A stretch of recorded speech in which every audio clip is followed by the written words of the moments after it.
Well, if you've been listening to this program for the last few years and have been listening to very much about nutrition, you realize that you've been hearing about a silent killer. It's a killer that's worse than alcohol, worse than nicotine, worse than drugs. It's called monosodium glutamate. And most people don't know that MSG is in thousands of processed food, often under hidden name, probably in your kitchen cabinets. And now some doctors say this flavor booster could be boosting your weight.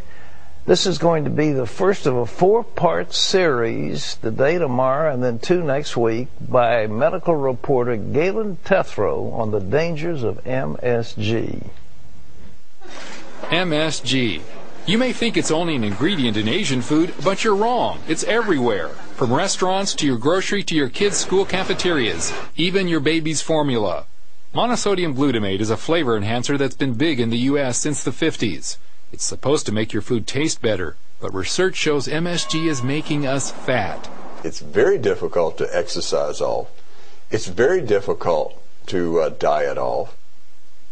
And these infant animals that become obese tend to become what we refer to as couch potatoes. Dr. Russell Blaylock has studied these common flavor enhancers that many experts believe are hazardous to your health. He calls them excitotoxins, the taste that kills. An excitotoxin is a big word for any substance like MSG that overexcites cells to the point of damage, acting as a toxin, hence the term excitotoxin, a form of poison. The FDA considers MSG safe, but numerous scientists have found that glutamate in the diet can cause a range of problems in animals, including obesity.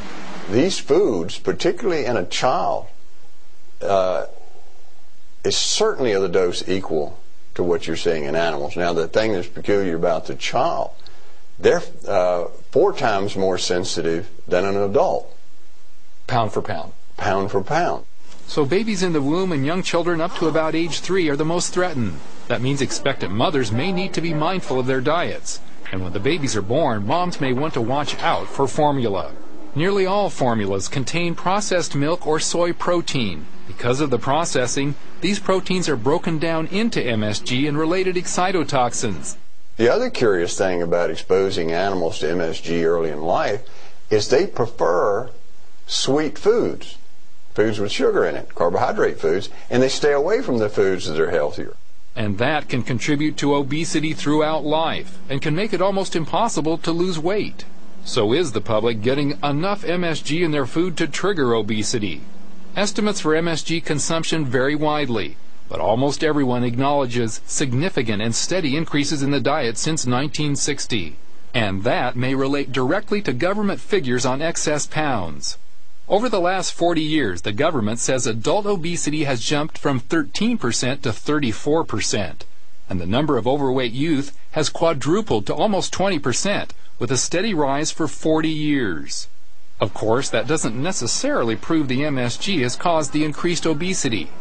But Dr. John Olney, a pioneer in brain research, first found MSG caused obesity in lab animals in the 1960s. And Blaylock says the MSG theory makes much more sense than any other possible cause, such as lack of exercise. One of the frightening obesity effects of MSG is that it produces the harmful fat found deep in the abdomen. And we know people that have a lot of visceral type fat have an extremely high incidence of heart attack and stroke and arteriosclerosis. They're also more likely to suffer from insomnia, high blood pressure, type 2 diabetes, and high cholesterol. Blaylock says to reduce MSG intake, consumers will have to pick foods more carefully. Because there's intense competition between the food companies for taste and for customers. And customers choose foods based on taste mostly. So if you can add a lot of this taste-enhancing MSG, you produce this effect. With obesity continuing to rise, ignoring the MSG component could mean there's no end in sight for the ravages of excess pounds. Reporting from Jackson, Mississippi, I'm Galen Tethrow, CBN News. Well, that's the first of a 4-part series. Ladies and gentlemen, there's hardly a restaurant you can go to, especially Chinese. Chinese is noted for MSG in the food. It's one of the reasons people have headaches when they get through eating Chinese. It's the MSG. But it's used to flavor almost everything. Hamburgers, steaks, you name it. It's there. Well, here's some of the other names that this silent killer is lurking as.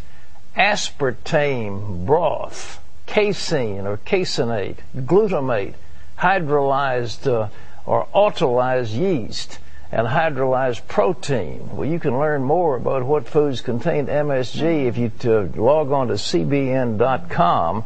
And tomorrow, in part 2 of our series on MSG, we'll look at how it affects your brain and nervous system. You know, it's a hidden killer. It's hidden, and when I was watching that story and reading about it, I literally wanted to get a list and print out the list so that I could check my cupboards and check my kitchen, because not just for me, but for my son. I want to make sure that I'm not giving him something that I don't know I'm giving. Baby food, soup. Yeah. Almost every kind of soup has this kind of stuff in it. And you go down the line because it makes food taste good. And it kills you while it's making taste good. All right.